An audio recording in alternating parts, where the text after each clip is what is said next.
Hello friends, तो आज का हमारा डाउट का क्वेश्चन है क्वेश्चन नंबर 57। क्वेश्चन क्या कह रहा है देखते हैं। A ball is thrown upward with an initial velocity v naught from the surface of the earth. The motion of the ball is affected by a drag force equal to m gamma v square, where m क्या है mass of the ball, v है instantaneous velocity और gamma है हमारे पास कोई constant. ठीक है, मैं गामा की जगह यहाँ पर लैम्डा यूज़ कर लेंगे। ठीक है, जिससे हमें आसानी से हम कुछ यूज़ इसको कर सकते हैं। Time taken by the ball to rise to the its zenith is JEE main 2019 में क्वेश्चन आया हुआ है। ऑप्शन हमें जो दिख रहे हैं बड़ी कॉम्प्लिकेटेड से लग रहे हैं। चलो तो अब इस क्वेश्चन को करते हैं और ये जेनेथ क्या होता है इसको भी देखते हैं। Let's see now how to solve this question. सबसे पहले क्वेश्चन को समझते हैं। देखिए हमारे पास एक बॉल है, ये मेरे पास बॉल है, इसकी यहाँ पर हमारे पास इनिशियल वेलोसिटी है v नॉट। ठीक है, ये v नॉट से है और की कुछ फाइनल वेलोसिटी v है। ठीक है, और इसमें हमसे क्या कहा है कि भैया इस पर इधर तो ऊपर तो ये जा रही है एक्सेलेरेशन ए के साथ, मैंने मान लिया कोई एक्सेलेरेशन ए से ये जा रही है ऊपर। ठीक है, इतना क्लियर है। और इस पर एक वेट लगेगा, कौन सा लगेगा, एक तो इस पर लगेगा mg वेट, इसका जो मास है। ठीक है, और इस पर एक फोर्स लग रही है, इसने क्वेश्चन में बताइए कि ड्रैग फोर्स लग रही है नीचे की तरफ, वो कितनी है हमारे पास m गामा वी स्क्वायर में गामा है ना, इसको मैं रिप्लेस कर देता हूँ, अल्फ़ा ले लेता हूँ, अल्फ़ा नहीं इसको मैं बीटा ले लेता हूँ, क्योंकि गामा है और ये वी में ज़्यादा फर्क नहीं दिखेगा, इसलिए मैंने इसको बीटा से रिप्लेस कर लिया। ठीक है, तो हमें दिख रहा है, देखिए ऊपर तो एक्सेलेरेशन ए से जा रही है, तो ऊपर ऊपर कितना हो गया, मास इंटू एक्सेलेरेशन हो गया। फोर्स होती है ऊपर, ऊपर वाली फोर्स होगी मास इंटू एक्सेलेरेशन। और नीचे हमारे पास दो फोर्सेज लग रही हैं, ये वाली फोर्स एक ड्रैग फोर्स और एक ये। तो अगर मैं देखूँ, देखिए आप खुद देख सकते हो, मैंने क्या किया, ऊपर को पॉजिटिव ले लिया और हमारे पास ये बता रहा है कि भाई जेनेथ, एक जेनेथ पॉइंट क्या होता है, ये जेनेथ पॉइंट है। जेनेथ इसका मतलब है कि वो अपनी पीक हाइट पे पहुंच चुका है। मतलब पीक हाइट का मतलब क्या है कि उसमें वहाँ पे जो इसकी वेलोसिटी है v वो ज़ीरो होगी। इतना क्लियर है। तो अगर यहाँ पर v वेलोसिटी ज़ीरो है तो ये कब ज़ीरो हो सकती है, जब नीचे वाली फोर्स और ऊपर वाली फोर्स कोई भी पॉइंट पे आपकी जो वेलोसिटी कह सकते हो या फिर एक्सेलरेशन है, यहाँ पर वेलोसिटी मेरे पास ज़ीरो है तो इसका एक्सेलरेशन भी ज़ीरो है। इसका मतलब यही तो है। और एक्सेलरेशन कब ज़ीरो हो सकता है, जब इसकी फोर्स ज़ीरो हो। और फोर्स कब ज़ीरो होगी, मतलब एफ नेट ज़ीरो, तो मतलब कि ऊपर वाली फोर्स F1 और F2 ये दोनों बराबर होंगी। F1 is equal to F2, तो यही हमें यहाँ पे करना है। तो नीचे हमारे पास दो फोर्स लगनी है, ऊपर एक ही फोर्स है, मास इंटू एक्सेलरेशन, ये A इंटू एम या फिर M इंटू ए कुछ भी लिख सकते हो। तो अगर मैं देखता हूँ एट जेनेथ पॉइंट, क्योंकि ये जेनेथ मतलब ही समझ नहीं आया होगा आपको, इसलिए आपको ये क्वेश्चन ही नहीं बना होगा, नहीं तो बहुत ही आसान था ये क्वेश्चन। चलो अब करते हैं फटाक से इसको बिना कोई देरी के। जेनेथ पॉइंट पे क्या हो जाएगा, एफ ऑफ क्या, एफ अपवर्ड, मैंने अपवर्ड इससे लिख दिया, is equals to F of downward. ठीक है, एफ डाउन ये हो जाएगा, एफ अप मेरे पास है मास इंटू एक्सेलरेशन, और डाउन में मेरे पास है एक तो है एम बीटा बी स्क्वायर, मैंने गामा को किससे रिप्लेस किया है, बी से, बीटा से, इसलिए मैंने बीटा यूज़ कर रहा हूँ। और यहाँ पे हो जाएगा मेरे पास एम जी, तो एम यहाँ पे तो कॉमन लेके मैंने कैंसिल आउट कर दिया। मेरे पास आ गया है जो एक्सेलरेशन, वो कितना आ गया, मेरे पास जो एक्सेलरेशन आया है, देखिए मैंने ऊपर के लिए मैंने अगर पॉजिटिव माना है तो नीचे के लिए मेरे पास क्या होगा, नेगेटिव होगा ना। ये तो मैंने मैग्नीट्यूड में बराबर, लेकिन ये नेगेटिव साइन के साथ रहेगा तो यहाँ नेगेटिव रहेगा। ठीक है, तो ये एक्सेलरेशन नेगेटिव हो जाएगा, minus of beta we square plus of जी, ये हमारे पास एक्सेलरेशन आएगा नेगेटिव।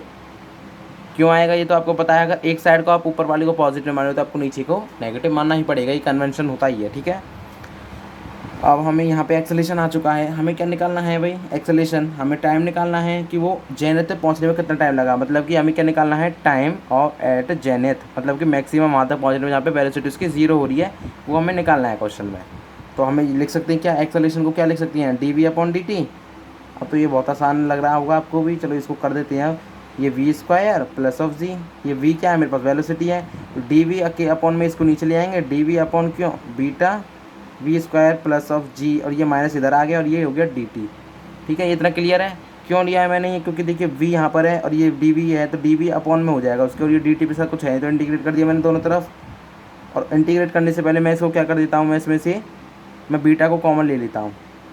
ठीक है, बीटा को मैं अगर यहाँ से कॉमन, बीटा लेना कॉमन, ठीक है बीटा कॉमन ले लेते।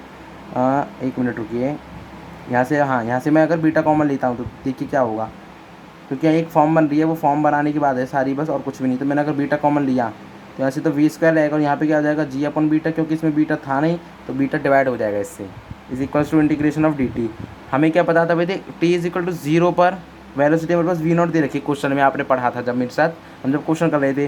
और T is equal to capital T पे क्या हो जाएगा, वेलोसिटी जीरो हो जाएगी। क्यों होगी, क्योंकि हम जेनेथ पॉइंट पे पहुँच रहे हैं। तो जेनेथ पॉइंट पे क्या बताया था कि वेलोसिटी वहाँ जीरो हो रही है, ठीक है। तो ये हमारे पास ये इसका बन गया रिलेशन।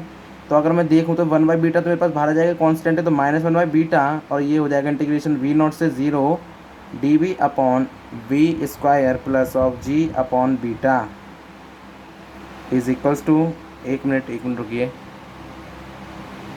हाँ चल गया, ठीक है, इज इक्वल्स टू, ये क्या हो गया मेरे पास v², और ये हो जाएगा इंटीग्रेशन अब करेंगे तो इसका सिर्फ ये आएगा, लिमिट डालने के बाद कैपिटल T रह जाएगा। तो इधर मुझे टाइम निकालना है, ठीक है, ये बीटा है। तो अगर मैं यहाँ पे इंटीग्रेट करता हूँ, अगर आपको ये नई फॉर्म पता तो आपको ये याद होनी चाहिए कि dx/1 + x² का इंटीग्रेशन, वैसे तो आपको याद होगी, ये होती है हमारे पास, अगर यहाँ पे a है, a² आ गया तो ये आ जाएगा मेरे पास 1/a और tan इनवर्स ऑफ x/a, ये होती है मेरे पास इंटीग्रेशन की फॉर्म, ठीक है। तो यहाँ पर अगर मैं देखता हूँ तो मेरे पास a क्या है और ये क्या है, तो यहाँ पे v था, यहाँ पे x था, x है, यहाँ v है बस, और यहाँ पे x v², यहाँ पे x², मतलब क्या है कि ये तो रिलेशन इस तरह से, और यहाँ पे a की वैल्यू क्या है a² की, यहाँ से अगर मैं कंपेयर करूँ तो a² मेरे पास आ रहा है g/β, तो a की वैल्यू कितनी हो गई, सीधी सीधी है √g/β, यही रिलेशन है बस। चलो कर देते हैं इसको सॉल्व, इस रिलेशन से यूज़ करके इस पर लगा देता हूँ मैं स्टार, ये आपको याद रखना ज़रूरी था, इंटीग्रेशन इसमें यूज़ होगा, ठीक है। चलो इसको कर लेते हैं फटाक से सॉल्व, -1/β, अब इसमें यहाँ पे हो जाएगा मेरे पास इसका इंटीग्रेशन कितना हो गया, 1/a की वैल्यू कितनी है, ये रही, तो 1/√g/β ये हो गई, और क्या है tan इनवर्स ऑफ x मेरे पास v है, अपॉन में फिर से a की वैल्यू g/β है, ठीक है। और ये यहाँ से कहाँ से लिमिट है, v0 से और 0 तक, ये आपको लिमिट डालनी होगी। अब क्लियर है यहाँ तक आपका, थोड़ा सा दिखाई नहीं दे रहा है, एक मिनट रुकिए, अब दिखाई दे रहा होगा क्लियर आपको बिल्कुल, ठीक है। यहाँ तक क्लियर है, तो चलो इसको कर देते हैं, लिमिट डाल देता हूँ। अगर मैं फाइनल लिमिट डालूंगा तो वो तो सब 0 हो जाएगा, ये तो अपर लिमिट डालनी है बस। अब हमको इस माइनस को मैं इधर पहुँचा देता हूँ, माइनस इधर आ गया, ये हो गया 1/β, अपर लिमिट क्या हो जाएगी 0, और ये माइनस लोअर लिमिट कितनी हो जाएगी, लोअर लिमिट में v0 रखूँगा v की जगह पर, और सब सेम रहेगा। तो ये क्या है, डिवाइड है तो ऊपर आ जाएगा, ये क्या हो जाएगा मेरे पास β/g, tan inverse of v0 हो जाएगा, और ये बीटा डिवाइड में इसके, तो ये ऊपर आ जाएगा, तो √β/g, ठीक है। ये मेरे पास कितना आ गया -t, तो ये भी माइनस है, ये भी माइनस है, तो माइनस से माइनस कैंसिल आउट होगी, क्योंकि ये तो इसमें मल्टीप्लाई होगा, तो ये हो जाएगा मेरे पास कितना 1/β है, और ये √β है, तो √β 1/β क्या हो जाएगा 1/√β, आप इसको कर सकते हो। तो ये √β × √β लिख सकते हो ना, √β से एक गया और एक नीचे आ जाएगा, ये मेरे पास आ रहा है 1/g अंडर रूट ऑफ क्या g × β, tan inverse of v0 √β/g, और यही हमारा इस क्वेश्चन का आंसर है। ये हमारे पास आ गया t। अब बीटा को फिर से क्या कर सकते हो, गामा की जगह रिप्लेस कर देना, यही आपका आंसर आ जाएगा। That's all for this question. I hope ये क्वेश्चन आपको अच्छे से क्लियर हो गया होगा। यहाँ पे हमने एक नई चीज़ सीखी थी, क्या पहले तो जेनियत क्या होता है, जेनियत मतलब कि जहाँ पे पीक पॉइंट पे क्या हो रही है, उसकी वेलोसिटी 0 हो रही है, ठीक है, पहली बात ये देखी थी। दूसरी बात क्या देखी थी भाई, कि भाई जो इंटीग्रेशन होता है dx/a² + x² के क्या होता है 1/a tan inverse of x/a। अब वेलोसिटी अगर जेनिथ पॉइंट पे 0 है तो इसका मतलब एक्सेलरेशन भी 0 होगा, एक्सेलरेशन 0 है तो नेट फोर्स भी 0 होगी, नेट फोर्स 0 है तो ऊपर वाली फोर्स और नीचे वाली फोर्स बराबर होगी, 0 नहीं होगी। उसी रिलेशन से हमने ये पूरा सॉल्व कर लिया है। That's all for this question. मिलते हैं अगली वीडियो में, till then keep learning and keep solving questions. That's all for this video. इसका सॉल्यूशन आपको मिलेगा डिस्क्रिप्शन की लिंक में। Bye bye.